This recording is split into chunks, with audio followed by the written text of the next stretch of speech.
Bonjour à tous chers mortels, c'est Dragmar et je vais vous foutre un petit coup de vieux avec Sword Art Online. Ouais, ça date un petit peu Sword Art Online, il y en a qui se disent mais pourquoi il parle de ce truc alors que c'est sorti il y a un bail. Alors, j'ai vu l'animé il y a fort longtemps, quasiment presque en même temps que tout le monde pour le coup, mais le manga je l'avais jamais lu en fait, voilà. Donc du coup, je l'ai lu il y a pas si longtemps et j'avais envie d'en parler, voilà, donc j'en parle et je vous emmerde si vous êtes pas content. Alors, c'est un shonen fantastique aventure fait par Kawahara Reiki et dessiné par Nakamura Tamato. En tout cas pour le premier arc.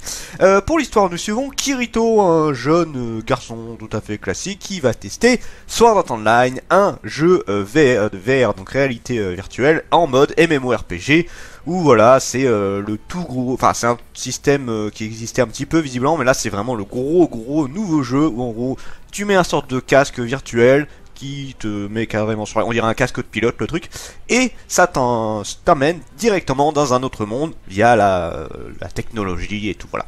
Au début, lui il a été bêta-testeur, donc il a pu tester un petit peu le jeu avant, et là ça y est, c'est la sortie officielle, les gens testent un petit peu, et là ils sont tous invoqués dans une même pièce, il y a 10 000 joueurs si je dis pas de bêtises, et il va voir le créateur du jeu qui va leur dire, eh ben en fait vous êtes piégés dans le jeu, et si vous mourrez en vrai.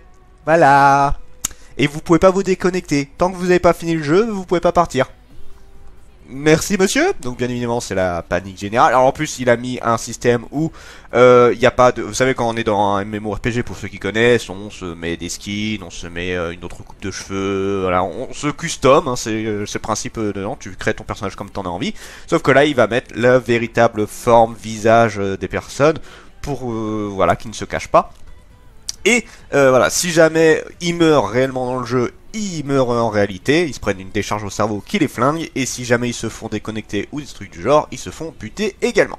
Voilà, ça c'est pour l'histoire. Kirito, qui a un petit peu l'habitude du jeu puisqu'il a eu la chance de faire la bêta avant, va avoir un petit avantage par rapport aux autres, il va directement foncer là où ça a l'avantage. Donc il sait là où il faut pexer au début, il sait où est-ce qu'il faut aller pour récupérer des quêtes, là où il faut aller pour récupérer les items de base, voilà, il a un petit avantage. Les autres joueurs ils sont totalement perdus et ils vont faire un petit peu comme ils peuvent, donc des guildes vont se former, tout ce truc là, et Kirito il va rencontrer également Asuna qui est une joueuse totalement classique qui va se faire démarquer puisqu'elle est, bon, il y a le côté bien évidemment, elle est jolie tout ça, mais c'est quand même une joueuse qui est très forte avec sa rapière, donc l'éclair bleu, je crois que même qu'elle se faisait surnommer à un moment, donc voilà, c'est voilà, ça c'est pour l'histoire. Alors mon avis sur le manga, donc comme je l'ai dit, c'est une histoire que je connais via l'animé. Donc pour Sword Art Online, c'est quand même un animé, quoi qu'on en pense, qui est très connu. Je pense que très peu de gens n'en ont pas au moins entendu parler. Vous avez peut-être pas vu Sword Art Online, mais vous au moins vous connaissez le nom. Après, je sais qu'il y a plusieurs avis. Il y en a, Sword Art Online, c'est surcoté, c'est de la merde, tout ça. T'en as qui ont bien aimé. Moi, je fais partie de ceux qui ont bien aimé. Voilà, j'ai relativement bien aimé Sword Art Online. Après, bien évidemment, ça dépend des arcs, hein. Ça, on va en parler un petit peu après. Je vais faire un petit résumé là-dessus. Donc, mon avis sur le manga. Alors, l'animé, j'avais relativement bien aimé, surtout le principe de tout le monde peut crever. Hein. Clairement, c'est que tout le monde peut crever dedans. Ça, c'était super. C'était un super bon truc. T'avais le stress H24 de te dire putain, mais tout le monde peut crever là-dedans. Tu avais le défaut que j'avais, c'était notamment le fait qu'en fait, beaucoup de niveaux étaient zappé, genre il commence niveau 1 et genre à un moment, voilà, Kirito il passe au niveau, enfin on le revoit, il est niveau 20, on le revoit, il est niveau 70, voilà, genre après ils sont passés de l'étage 5 à l'étage 80, enfin je sais que c'est pas 80 mais j'extrapole, voilà, c'est vraiment genre on zappe plein de moments par rapport à l'histoire. Alors je sais pas si le light novel parle absolument de tout, mais c'est vrai que l'animé zappait beaucoup de choses. Alors si ça vous a dérangé, le manga ça va être encore pire, hein, parce que là il y a 2 tomes, hein. Pour le premier arc, il y a 2 tomes. Donc ça zappe encore plus de choses. Là, il y a des trucs, c'est raconté, mais très brièvement. Et déjà, en plus, des fois, pas dans le même ordre et tout ça. Enfin, c'est un vrai bordel. C'est un gros bordel. Donc voilà, donc pour les arcs, tiens j'en parle vite fait avant de continuer l'analyse. Donc on avait Inkred que j'ai énormément aimé. Moi je trouve que Inkred il est excellent, donc le côté de la mort, le côté aventure qui est super, les combats qui étaient exceptionnels, le côté les musiques sont très bien, enfin je trouve que le premier arc d'Inkred est vraiment très bien. J'ai rien à redire dessus, j'ai rien à reprocher spécialement vis-à-vis de tout ça. Asuna, même si elle est mise en mode un petit peu, voilà, c'est la jolie fille, elle sait quand même se battre, c'est pas la fille inoffensive qu'il faut protéger à H24, elle sait se défendre, elle reste quand même assez badass, bref, on a des personnages qui sont très cool. Oui, Kirito, c'est le Dark Sasuke ténébreux, tout ça, mais il se démarque pas mal, moi j'ai beaucoup aimé Kirito également. Donc voilà, un premier arc qui est super cool. Après on a Fairy Dance qui est le deuxième arc que je trouve beaucoup moins intéressant. Il y a quelques combats qui sont assez cool, mais dans l'ensemble là on n'a plus le côté danger de mort, donc 10 fois moins intéressant. Phantom Bullet qui remettait un degré de danger, puisque là il y a des morts, il y avait encore des morts pour le coup, et je le trouvais, même si on changeait complètement de branche en passant du fantastique au FPS, du coup les fusils tout ça, j'ai trouvé ça vraiment très bien. Le mini arc d'Excalibur qui était vraiment pété, je le trouvais pas intéressant du tout. L'arc de Mother Rosaria avec Yuki qui était très bien, moi j'ai beaucoup aimé et j'avais même pleuré sur la fin de l'arc, je vous spoil pas trop. On a Progressif qui est exceptionnellement bien, franchement c'est le meilleur pour le coup pour moi. Progressif qui est plus centré sur Asuna, et là c'est au contraire c'est beaucoup plus détaillé, on voit beaucoup plus de choses vis-à-vis du jeu, donc on recommence en partant du point de vue d'Asuna, la rencontre de Kirito, tout ça, mais là ça se développe petit à petit, ça n'a pas de niveau tout ça, et c'est super, je trouve que vraiment son Progressif est exceptionnellement bien, terminé en 7 tomes, et j'ai limite envie de voir le light novel vis-à-vis de ça. On a Alicization que j'ai pas lu entièrement, on a Ordinary Skull que j'ai pas vu entièrement, voilà, et après je sais pas trop qu'est-ce qu'il y a, je sais que, enfin, c'est un peu, enfin, c'est pas, j'allais dire comme les Fates, c'est pas le même bordel que les Fates, mais sur Internet c'est voilà, c'est un beau bordel avec les arcs, voilà, nous on a l'habitude, tome 1, 2, 3, 4, 5, ça va jusqu'à 80, 90, ce que tu veux, non là c'est des arcs à chaque fois, et des fois tu t'y perds un peu, voilà, donc petit avis par rapport aux arcs. Donc pour revenir au manga, donc moi actuellement j'ai lu Inkred entièrement et je suis au deuxième tome de Fairy Dance. J'avais lu Phantom Bullet entièrement il y a fort longtemps parce que bah, ça sortait donc je les avais achetés.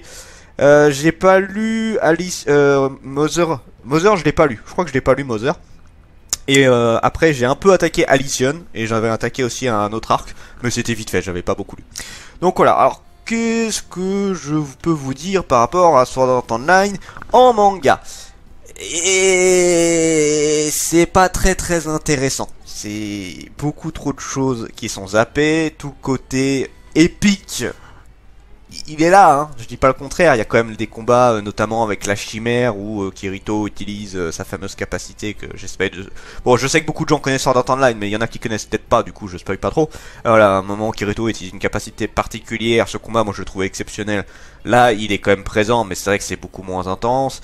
Il y a plein de trucs qui sont zappés, c'est beaucoup moins intéressant. Franchement, il y a rien de spécial en plus qui est développé d'ailleurs. C'est vraiment un méga résumé de Sword Art Online. Donc voilà, donc bien évidemment, bon, il y a le light novel qui parle de tout. Enfin, ouais, dans le light novel, moi j'en ai vu qu'un seul et je suis pas un gros adepte des light novel. Il faudrait que j'en lise un petit peu plus à l'occasion. Mais là, vraiment, voilà, l'animé, c'est ce que je vous conseille.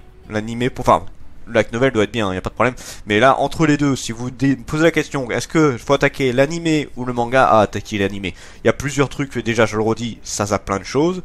C'est pas spécialement beau, hein, on va pas se le cacher, les dessins du début, je parle bien du début de Sword Art Online, hein, du premier arc Encrane, et vraiment c'est super moche, je le dis pas souvent, mais alors là c'est très laid, je trouve ça extrêmement laid. Après ça s'améliore au fur et à mesure, je sais pas si c'est le même dessinateur à chaque fois pour Sword Art Online ou si ça a changé, mais là ouah, je trouvais ça vraiment pas beau. Surtout que Axel Ward, qui est une série, alors il avait fait le light novel avant Axel Ward, mais le manga est arrivé plus tard si je dis pas de bêtises, et Axel Ward s'est fait après le light novel. Axel Ward était bien meilleur d'un point de vue dessin, donc bon je trouve ça un peu dommage, c'est peut-être pas le même dessinateur, hein, je le redis. Donc voilà, non vraiment, il y a plusieurs défauts, c'est le côté ça zappe plein de trucs, c'est pas spécialement beau, donc bon moi je l'ai lu, histoire de dire je lis le manga, mais voilà ça m'a pas plu plus que ça. Potentiel du manga, alors pour l'histoire, bah je le redis, l'histoire est très bien, mais là c'est trop zappé, c'est un rush absolu de l'animé. Le light novel j'imagine même pas, je pense que alors là t'as même pas 10% de ce que tu peux trouver dans le light novel, encore une fois je pense que je suis très gentil là-dessus. Pour les personnages, on a des personnages qui sont assez cool. Kirito, Asuna. Alors, il y en a d'autres, hein, mais c'est principalement ces deux-là qui vont être mis en avant. C'est des personnages que je trouve vraiment très cool. C'est pas les meilleurs personnages du monde, mais il y a une très bonne relation entre ces deux-là. C'est des personnages qui sont assez bien développés. J'ai vraiment rien à redire là-dessus, et justement, c'est dommage que d'autres personnages qui étaient très cool également soient totalement éclipsés dans le manga.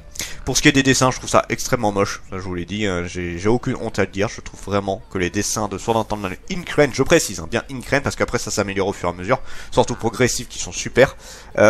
Pour Sword Art Online Incren, c'est vraiment des dessins qui sont pas ouf du tout. J'apprécie vraiment pas les dessins de cet arc-là. Jusqu'où le manga peut aller, bah si on parle que de Incren, on le sait. Après, si on parle de Sword Art Online en général, ça évolue pas mal. Ça évolue pas mal. J'ai pas tout vu, je le redis, moi j'ai vu jusqu'à Mother. Donc j'ai vu une bonne partie quand même de Sword Art Online, mais j'ai pas encore vu ce qu'il y a après. Je sais pas ce que ça vaut après, on m'a dit que c'était pas trop mal, tout ça, il faudra que je revoie. Donc voilà.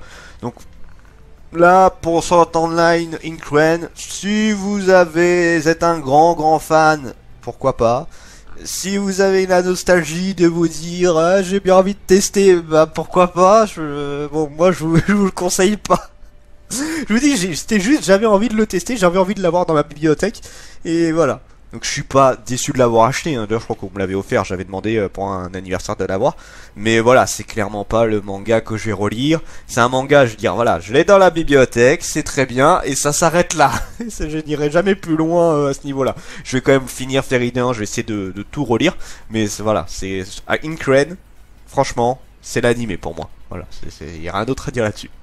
Donc voilà, j'espère que vous avez aimé ce petit coup de vieux sur Sword Art Online. N'hésitez pas à me dire ce que vous avez pensé, vous, du manga ou de l'œuvre. C'était Dragmar, et je vous dis à la prochaine, chers mortels.